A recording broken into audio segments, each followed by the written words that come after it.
I think all of us kind of met briefly during the panel in the morning.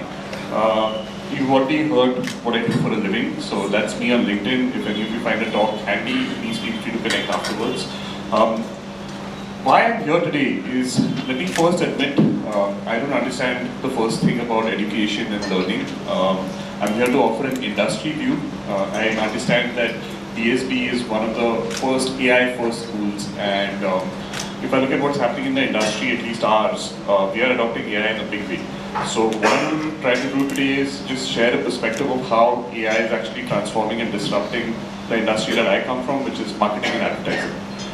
So I work with Publicis Groupe. Publicis Groupe, for those of you who are not close to the world of marketing and advertising, the way in consulting you have your big four companies, in advertising we have the big four holding companies. Publicis Groupe is a French company and one of those four.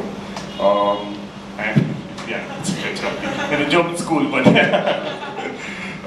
yeah. But for a long time, these four companies were neck and neck as far as market capitalization is concerned. They're all listed companies on different stock markets. But what's happened in recent times, right? And this is something that I want to share with you, which is interesting. Slide us down. I'm just going to stand here because I can't trust this to work. So over the last year, 2 years, we've kind of created a gap up with our competitors, which is WPP, Omnicom, IPG. Those are the other three big ones. If you ever heard about agencies like Ogilvy, Leopold, etc., all of those agencies that you hear about are part of one company or another. Almost 90% of the ads that you see on TV or YouTube are created by one of our agencies or the other. Right?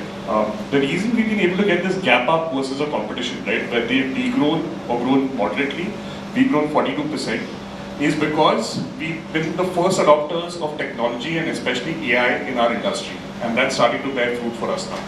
Right? So that you can see the business impact that it creates. So since 2014, actually, our first big technology acquisition was Sapient. Some of you may have heard of Sapient. It's a Gurgaon-based outfit, but it's actually a global company. We have a team of about now 18,000 people over here. And Publicis Groupe went ahead and acquired Sapient to bring technology capabilities into the group. From then, there's been a series of acquisitions around data, commerce, and now more recently, AI and AI capabilities. And that's what's actually holding us in good stead. As early as 2017, when AI was still not a big buzzword, we launched an internal platform called Marcel. It was launched in conjunction and in partnership with Microsoft. So Satya Nadella himself joined our global CEO to launch this. It was the first AI platform that a company created for its own internal teams.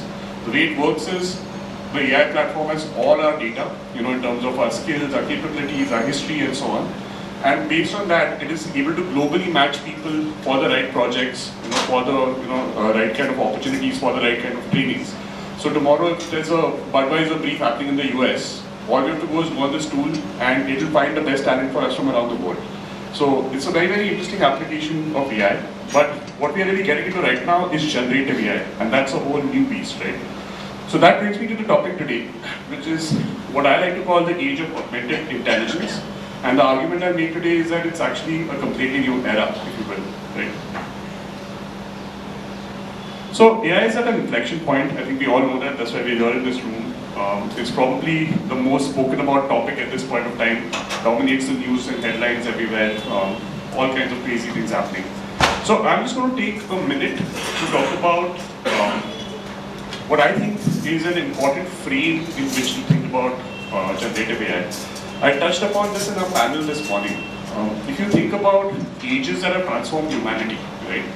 So we have the industrial age, where a combination of electricity and mechanical understanding changed the way we live our lives. I mean, today, I don't think any of us would give up the comfort and convenience of machines, electricity, power, and go and live outside of that, even if someone paid us $1 billion, because it wouldn't be worth anything, because your life would go to hell. So in the industrial age, machines essentially augmented our appendages, right? Our hands, our legs. You could lift heavier with a forklift. You could crush something with a machine, which earlier would have been done using manual tools. The next big transformational age for us was the information age, which is the internet that actually really came in and change everything for us, right? Again, I'm willing to bet at least 70-80% of us, while we say that we like to do digital detoxes, would not want to live a lifetime without the internet. right? Where you have all the world's information at your fingertips. It actually changed many things. It changed the need for us to memorize things, right? The emphasis is now on thinking, on learning, because all the world's information is at our fingertips. We don't need to learn historical dates for battles, we can find it in a second. We don't need to learn routes, we can use Google Maps. So that's the age of information that we've been living in. Now, right now, I think a lot of us assume that ChatGPT or generative models, whichever ones you talk about, are just another software or tool that has come up. Like you've got YouTube, you've got Facebook, and you've got ChatGPT. I'd like to argue that that's not the case. I think we are actually entering a third era now, which is the era of augmented intelligence, where the way tools augmented our hands and limbs and we could do more, information augmented our memory, right? So we didn't have to store everything in our minds, everything was available to us. Generative AI will actually augment our intelligence. So whatever intelligence you possess in your mind, whether it's the ability to come up with ideas, whether it's the ability to come up with medical diagnoses, all of those will be significantly augmented by having an AI as a co-pilot to you, right? And that's a big shift. We are at the very, very early stage of it right now. This is the equivalent of when the first intranet was created in a US military camp and 10 computers were using it. And the first instance of internet with a dial-up modem. That's where we are with AI. And it's moving much faster. So the progress that you've seen with the internet over the last 30 years, you'll see with generative AI over the next 2 or 3 years. So even if you were to do this talk a year from now, the context would have changed. If you did this talk 3 months before this, the context would be different. So that's how fast it's moving. So I think one thing we all need to recognize is this is not just another software or a tool in the gamut that we have. This is a different way of living. Just as different as electricity changed our lives, just as different as internet changed our life, I think augmented intelligence is going to change all our lives.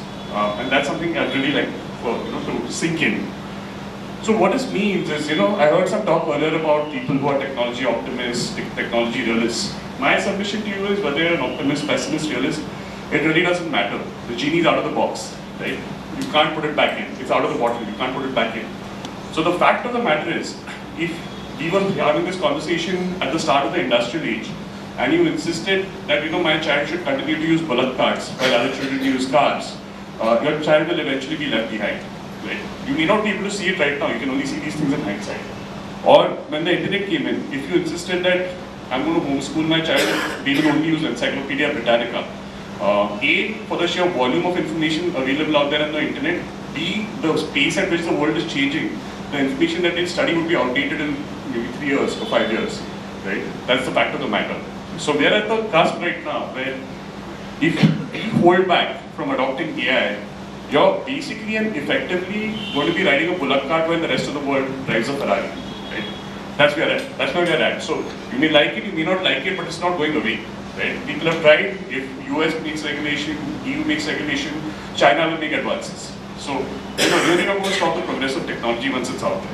So it's literally the genie that's out of the bottle. So some crazy things that have been happening with Gen AI. Let me see this first. Yeah, let's go. Yeah.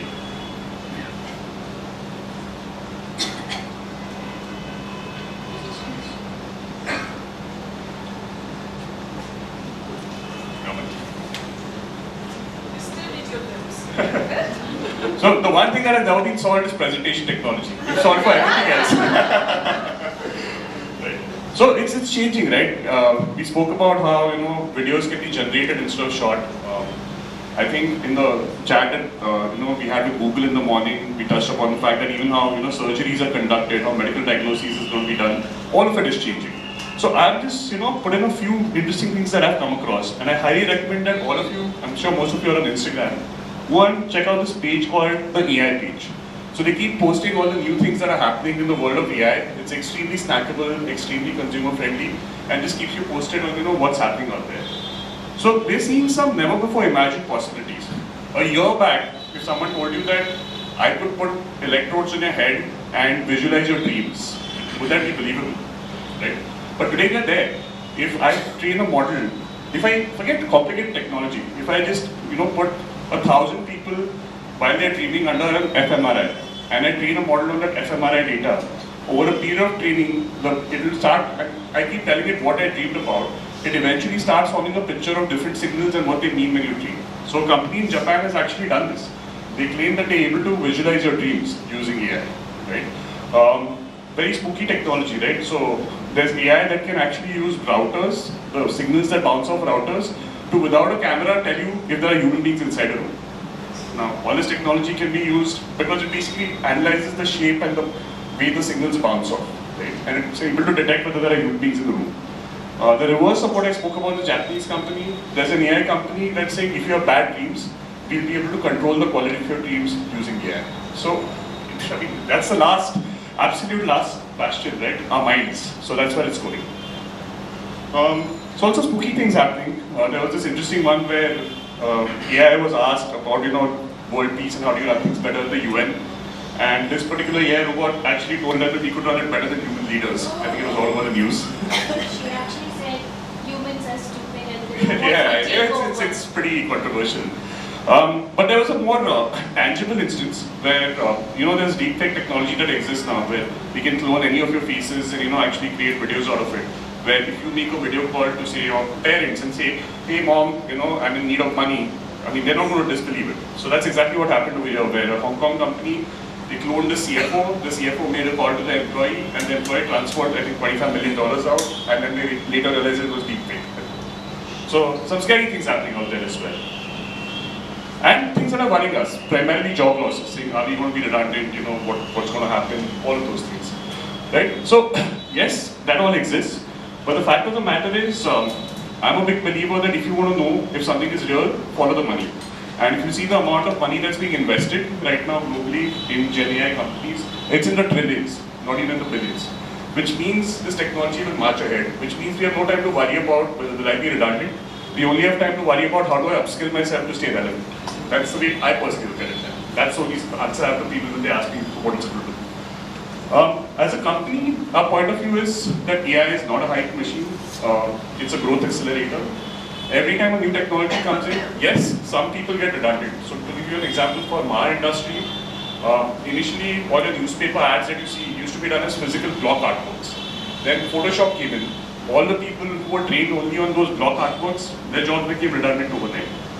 But a whole new industry, whole new agility came in and the industry actually grew.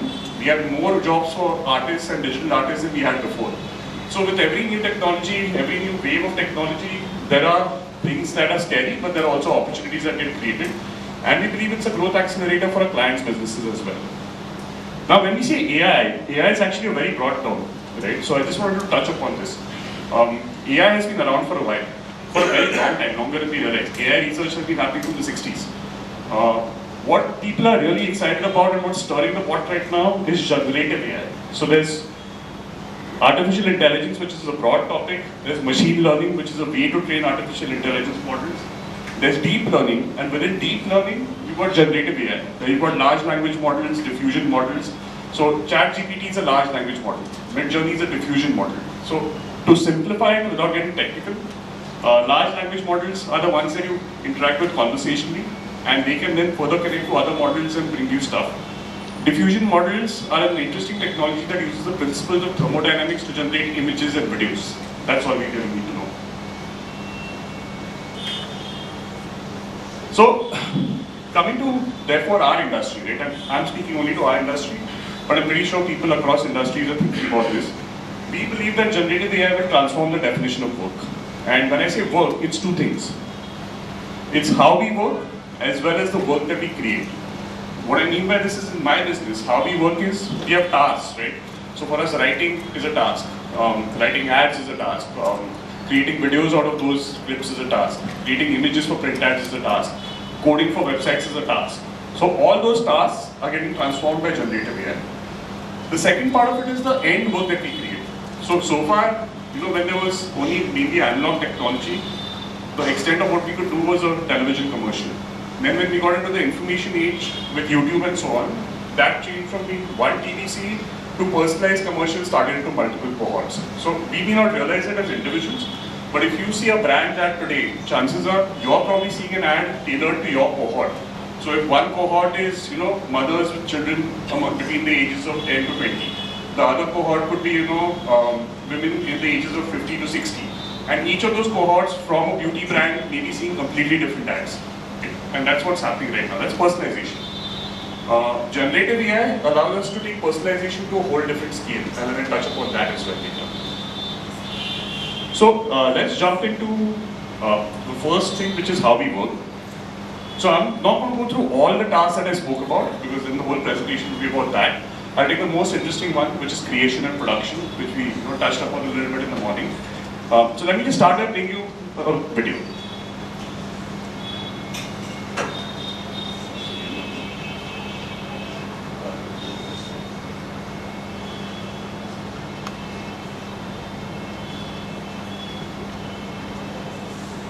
It is March 16th, 2023, and you're watching the Code Report. Well, hello, my fellow printers. Yesterday, Midjourney released its version 5 model in alpha, and the AI images it can produce are shockingly realistic, like the guy... It is March 16th, 2023, and you're watching the Code Report. Well, hello, my fellow printers. Yesterday, Midjourney released its version 5 model in alpha, and the AI images it can produce are shockingly realistic. Like the guy with the shocked face that got you to click on this video is 100% artificial. As a programmer and content creator who recently lost his job to AI, I've been looking for a new line of work. My initial thought was to get into modeling, because my mom says I'm extremely good looking. Unfortunately, I found out that models are now obsolete. It's now possible to generate them in all shapes and sizes, and you'll never know the difference unless you look really closely at the fingers. There are many different companies and projects competing to be the best generative image model in 2023. Stable Diffusion is the leading open source project, then you have tons of closed source projects like DALL-E from OpenAI, and countless others trying to monetize this space. But in my opinion, Midjourney is the most impressive place to prompt. The images just pop. They're vibrant, realistic, and aesthetically pleasing. For that, we shouldn't be thanking Midjourney, but all of it is marketing. I'm not going to play the whole video, but you get a sense of this, right? These are really powerful images. So what you see here is my personal gallery in Midjourney. So if I have to take pen and paper, I can barely draw a stick figure. But just with prompts, these are the kind of images I'm able to create. So these images were created for a presentation about AI. These were, the thing I was talking about in the morning, where it's just a shot of an old man in front of the Gateway of India. I wanted to try and create a particular photographic style. This was the prompt that I used for it. Very simple, a hyper-realistic black and white image of an old man standing in the rain at the Gateway of India, and so on and so forth. Then I like architecture, so I played around with that, and I was able to create some reference visuals if I wanted to give a brief to an architect. Superheroes, I was able to generate my own. Now all of these have been generated in a minute, right? And because they've been trained on the whole world's art, I can try any style. I can give it reference images, right? Tomorrow, if I like a particular image, I can give a reference image to Midjourney. It'll reverse engineer a prompt for me. I can use that prompt to generate my own images. If you had more time, I would have done this real time. It's actually very quick. So that's image creation. Let's look at video. So I used to think that artificial intelligence was just one of those words that people threw around to get investors excited about putting their money in the stock market, and I thought that it would never happen in my lifetime, but I think I'm wrong. If you haven't heard about OpenAI's Sora, it's about to blow your mind and probably change the world forever in ways that I don't think people fully understand yet. You type in some text of what you want and it creates videos, and it does that at such a high level of realism that it shouldn't even be possible. Here are just some of the examples of what it can do right now. Here's a stylish woman that walks down a Tokyo street filled with warm glowing neon and animated city signage. She wears a black leather jacket, a long red dress, and black boots, and carries a black purse. That was a 1 minute long video that Sora created with just a couple of words in that prompt. Now, I added the music and the sound effects because right now it can't do that and it can't sync with video, but I imagine it will soon. But it's doing that with such a level of realism that it shouldn't be possible without physically traveling to Tokyo and shooting on a low-light full-frame sensor camera like the A7S III in 4K at 120 frames per second. And it's creating a shot that has never existed before in human history, and all it took was just a couple words on a keyboard. It gets crazier though. Here's a movie trailer featuring the adventures of the 30-year-old spaceman wearing a Red Bull knitted motorcycle helmet, blue sky, salt desert, cinematic style shot on 35mm film with vivid colors. That straight up looks like a scene from a J.J. Abrams movie, except with a lot less lens flares. Hold on. There's a lot of cool references in that, but for the sake of time, I want to show the whole video. You can check it out on YouTube. But none of this is shot. These aren't real models. These aren't sets. There's no camera involved. It's just prompts, and the prompts are generating these videos. So they're creating, universes out of it, right? There's another tool called Runway, which is also known for video generation, but right now it's more powerful for video editing, where you don't need to study editing, you can just conversationally edit videos. Take a look at this. This is a box, a magical box. This box can make any idea real.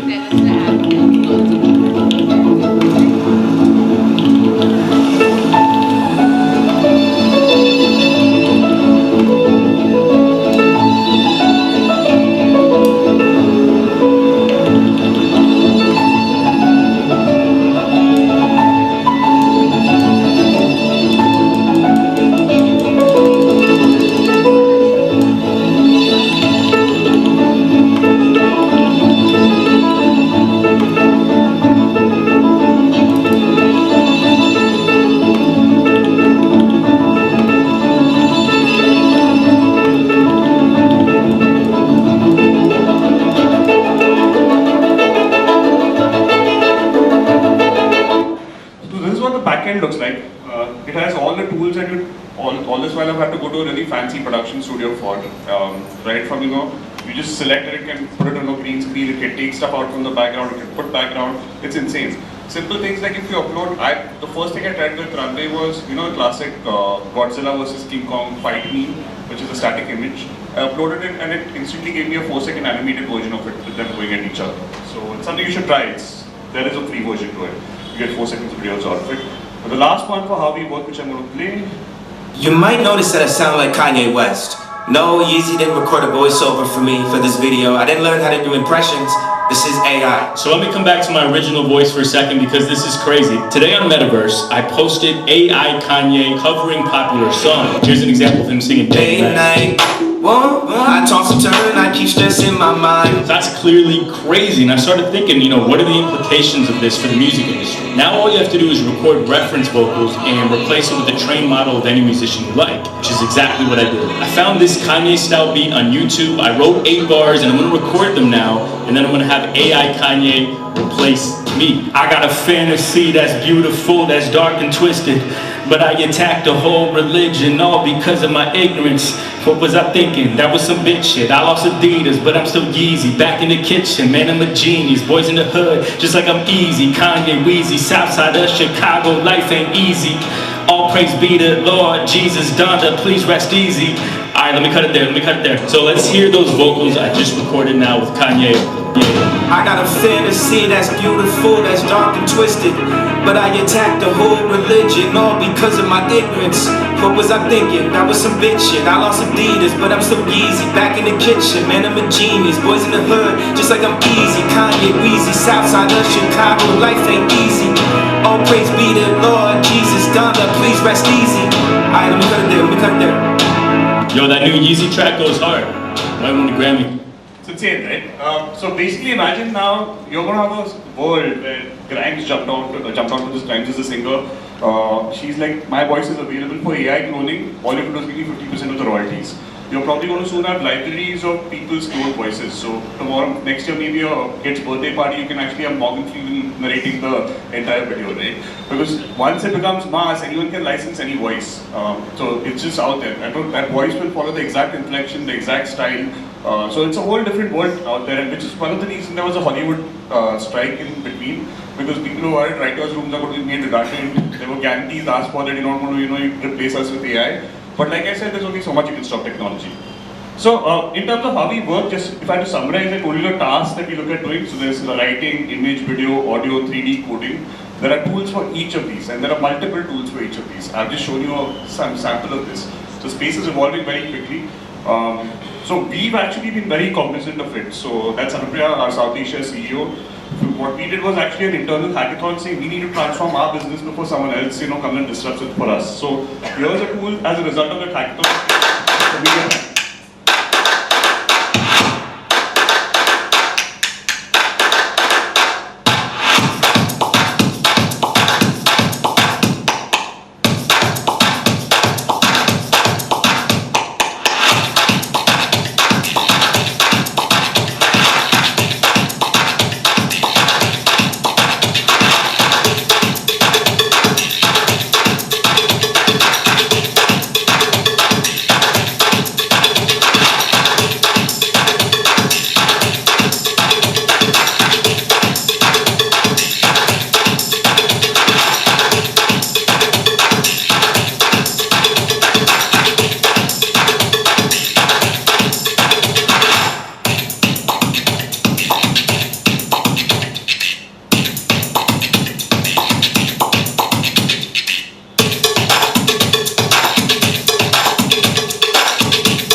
I'm not run the whole video, but it gives you a sense. So earlier in media planning, if you were an Excel whiz, that made you a rock star. Now that Excel whiz skill is irrelevant. Now the more important thing is, are you a good critical thinker? Can you ask the right questions? Because the actual data crunching will be done by the AI model for you. So it's shifting what's important in a business, and end-to-end media planning will now happen for us through the school. It's happening through the school for major clients like Nestle and so on. So that's our global CEO who has announced a product called Core AI, which we'll be rolling out to our whole company globally, where all those tasks, I showed you there are external tools, we'll be integrating it into a single platform for ourselves. Quickly going to jump into the work that we create. So in our industry, we basically partner clients for marketing, which basically in a simplified version has brand building, commerce, and lifetime value, which is after sales as tasks for us. And what we are seeing is that AI will allow personalization at a scale like never before. I'll show you an example. Intelligent interaction, and lastly, the ability to transcend time, space, geography. We can carry on for around 10 minutes, right? So the case I'm about to play for you is a very recent campaign. It was done mid last year. It was the first generative AI campaign done using systems and solutions. So this was for Oreo, the cookies, and this was using Farhan Akhtar. So Oreo had Farhan Akhtar as a brand ambassador. They had an idea which was called Say It With Oreo. So the idea was to say that if you're in tricky situations, how do I ask for a raise? How do I tell my fiance I forgot our anniversary? All kinds of tricky situations in life, Oreo will give you an answer. And we said, can Farhan Akhtar be that person to give the answer, because he's this witty actor, writer, director. Now, it's all easy to do it in a TVC, right, where it says something smart. But if I want to give each individual, and I'm talking about a few million individuals, a personalized response from Farhan Akhtar, is that possible? It wasn't until 2 years before. Because if I couldn't predict the scale of the campaign. Even if I put a writer's room together, people who can write like Farhan Akhtar, if I have to do 2 million responses to 2 million individuals, I'll need a writer's room of thousands of people. I'll have to record his voice over million times over, and then put that out there in the system a million times over. Now with generative AI, we were able to build a system that did this and actually sent 2 million unique personalized responses, voice messages from Farhan Akhtar to people. So this is the under the hood case.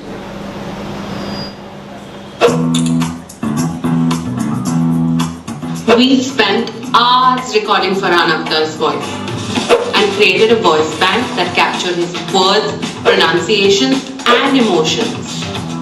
We then used AI to analyze our data submission and collaborated with the leading generative AI platform, Resemble AI, to clone his voice.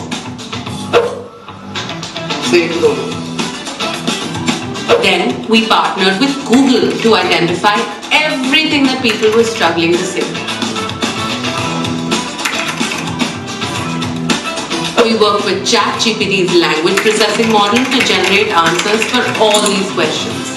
Hundreds of prompts were tested again and again and again until we were able to train machine learning to answer every question just like Farhan would.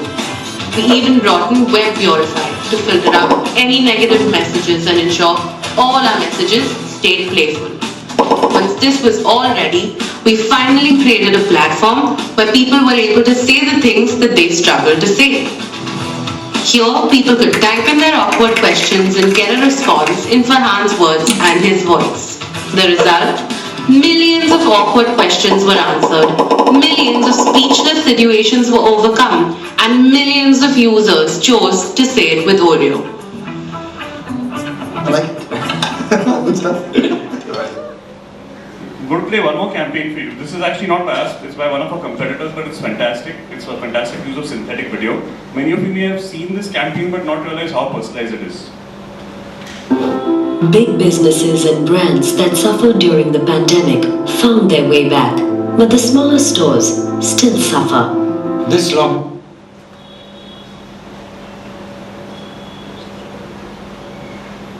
has been a real tough phase of my life.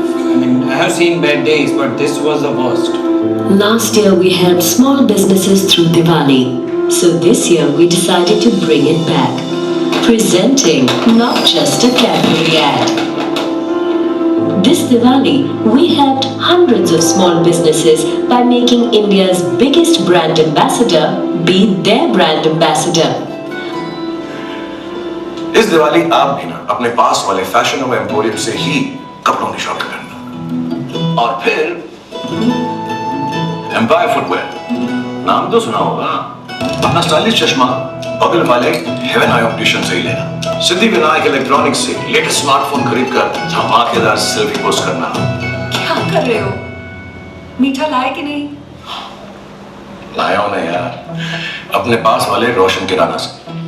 आप भी अपना मीठा वहीं से ले। We used machine learning to recreate Shah Rukh Khan's face and voice to take the local store names in the ads. इस दिवाली आप भी ना अपने पास वाले चॉइस ऑफ फैशन से ही कपड़ों की शॉपिंग करना। पास वाले आजकल फैशन से ही, रॉयल फैशन से ही, एनके क्लॉथ्स से ही, पास वाली लक्ष्मी कलेक्शन से ही कपड़ों की शॉपिंग करना। इस दिवाली आप भी ना Different versions of the same ad with local store names were targeted as per the PIN code of the viewer, showing them only the nearby stores. But it is impossible to cover all the stores. So we gave the power to the people to create their own version of not just a Cadbury ad. Any small business owner could promote their stores through their own social media networks like WhatsApp forwards and other social media pages. Shahrukh Khan मेरे दुकान पे आया। हमारे आसपास की जो दुकानें हैं, उनकी दिवाली भी तो मीठी होनी चाहिए। Cadbury celebrations. So you get it, right? You literally shot Shah Rukh Khan once and then used machine learning to create as many instances of his voice, video, everything as required. And therefore, a lot of people may not even realize that they're seeing a personalized version, an AI version of Shah Rukh Khan. One last quick video about this video technology, which is going to be transformation, which is video avatars, which are powered by chat. Hello everyone, I'm Brianna, the new avatar from HeyGen. It's a pleasure to meet all of you. Guess what I take for you today? World-class real-time avatar. Yes, you've nailed it. With ChatGPT, you can engage in real-time conversations with your own avatar, just like chatting face-to-face. Curious about it? Join me and let's take a look together. We offer 2 modes for you to choose from. One is the chat mode, where you can freely converse with the avatar at your will. I can generate real-time avatars and videos for various applications. The other option is the repeat mode, where the avatar echoes back responses based on the prompts you provide. Hi, nice to meet you. So in the interest of time, I'm not going to play the whole video, but you can imagine the power of this in many sectors, like education, for instance. So if there's a really prominent, language teacher, they can go and create an avatar of themselves. They can train the model on their style of teaching and scale it up to the whole country or the whole world if they want to do. So that is in fact one of the applications that they're talking about. You can create an avatar of yourself, right? I mean, with this technology, it's not difficult to do. You just have to scan yourself in a certain way, and you're ready to go. And you can create a digital version of yourself, which you can chat with your friends, can chat with. So there are a lot of possibilities there. I'm going to skip a couple of cases because I think we're a little tight and behind time. This was an interesting one where we used machine learning. This was from Google, where we used machine learning where, in the lockdown when kids were at home and bored, they could draw doodles of the food they wanted, scan it, and Grab would recognize what food it is and actually order it. So that was a case of machine learning. Then this is one where, for one of the Mondelez brands in Southeast Asia, what we did in Publicis Groupe was their old family photos, we used AI so that you could just upload those photos and animate them. So to turn their memories into videos. So there's a lot of interesting stuff that can be done. One interesting application which I saw was medical diagnosis. So there was this story floating about some time back where someone's dog could not be diagnosed by any vets. They input all their medical reports on GPT and it actually diagnosed it correctly. Now imagine tomorrow if you're a pedigree or a pet foods brand, you could give these kind of diagnostics as a value add because even by human medicine you may not use AI. You can easily do it for pets. So we are basically helping our clients with short-term, medium-term, long-term plans for how they can take AI into their businesses. But one thing that we keep sensitizing them about is that with great power comes great responsibility, and I think it's equally relevant to the field of medication, the field of education and so on. So one thing I want to touch upon, and I'm sure there will be lots of conversations about this during the day, is there are issues. So appropriation. So one of the things that you saw with Midjourney and all these image creation models, there is an uproar from artists around the world saying you used our work as training data. The counter argument to that is that's how people learn. That's how creativity happens. You see a lot of sources, but you create something original by making your own connections. So there are debates around that. There are debates about alignment, depending on who's creating it. Is it being done for the right purpose? Biases that we discussed, misinformation. So as soon as Gen AI came out, this image of the Pope started floating about, saying that the Pope is wearing Balenciaga. Turns out it was AI generated. It was never a real image to begin with. I mean, there are people like Elon Musk and a few others who are worried about it, but like I said, they've tried, they haven't been able to put the genie back in the bottle. So coming closer to this audience and this domain, what are some practical steps for students, right? And I think the biggest message you should give them is, don't look at AI tools as a replacement for your creativity and intelligence. Look at it as a way to augment it, right? And very practically speaking, if you're going to use, I mean, first of all, when it comes to prompts, we discussed this in the panel today. The most important thing is whatever you're trying to work on, first master the domain and have clarity of thought, because only then will you be able to get a powerful output out of any AI tool. If you don't know what you want, you're not going to get the right insights. There are lots of online courses for prompt engineering and prompt writing. So if you ask me, right now these companies are focused on their core technology. Once that matures, they will create interfaces where you don't need to write prompts. It will be button-based, guidance-based, reverse prompt-based, where they'll then start focusing on the user experience. Right now they're more focused on their core technology. When you use GPT, one of the things you should sensitize all the students, and some people don't realize this, is that GPT models are limited by the training data. So ChatGPT, for instance, the last instance of training is September 21. So it's okay to use it for, so I have an idea, give me 5 others, like brainstorming and so on. But if you go into factual research and there are current events, it will give you something wrong, because a model will give you an answer no matter what. It's called a hallucination. So if you ask it about something that happened last week, it will make up something and you want to know that it's made up. So AI hallucinations is a very real risk. So you really need to check for that. When it comes to diffusion models, images, videos, generation that we spoke about, there's a lot of gray area about the copyrights of those and so on. So it's great if you're doing internal concepts, projects, of course use it. But don't use it for any public-facing material yet. That's the guideline that we as a company are following, saying we use it for storyboards, but we won't use it in the NTVC, for instance. And I said, why should I be the only one commenting on this, right? So from the horse's mouth, I asked GPT-4, my prompt was I'm presenting to students on embracing AI. What are some practical tips for students to safely use GPT and diffusion models? For example, do not use them for factual research as they're limited by training data. So GPT is giving me all these tips. It says, recognize the scope of the knowledge, the training data point, consider accuracy and bias. AI models can generate incorrect and biased information, you need to cross-check. Enhance creative writing, use AI to brainstorm ideas. It's almost like being in a room with 5 writers, right, who can jam with you. You give it one idea, tell it to play back more ideas to you. But at the end of it, when you get those ideas, you still need to cross-check them. At the end of it, you need to make sure it reflects your original thought. So for instance, if I'm an advertising copywriter, if I tell ChatGPT, give me a campaign for Nike, it's going to come up with very random things. But if I'm a copywriter and tell it, say, hey, I have this idea for Nike, it means just do it. The spirit of it is you compete with yourself. It will suddenly give me very focused and sharp ideas around that particular direction and idea. So if you have an original creative thought, a ChatGPT can be a great tool to amplify that thought. If you don't have an original creative thought, you won't get wayward and weird responses. For research, only for preliminary research, it's good for getting broad concepts about any particular topic. But again, hallucinations are a risk, so source verification is important. Reading actual journals related to the topic is absolutely important.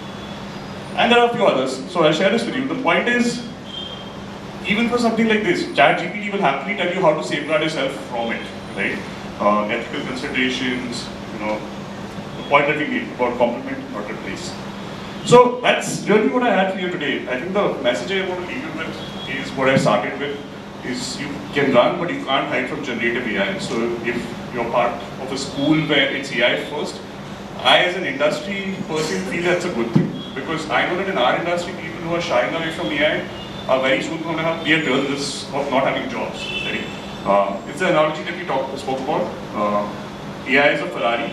If you're still stuck before the industrial age and you give people a bullock cart, they're not going to be able to compete. So please embrace generative AI. As you've seen, it's magic, but safety and prudence first. That's all. Thanks.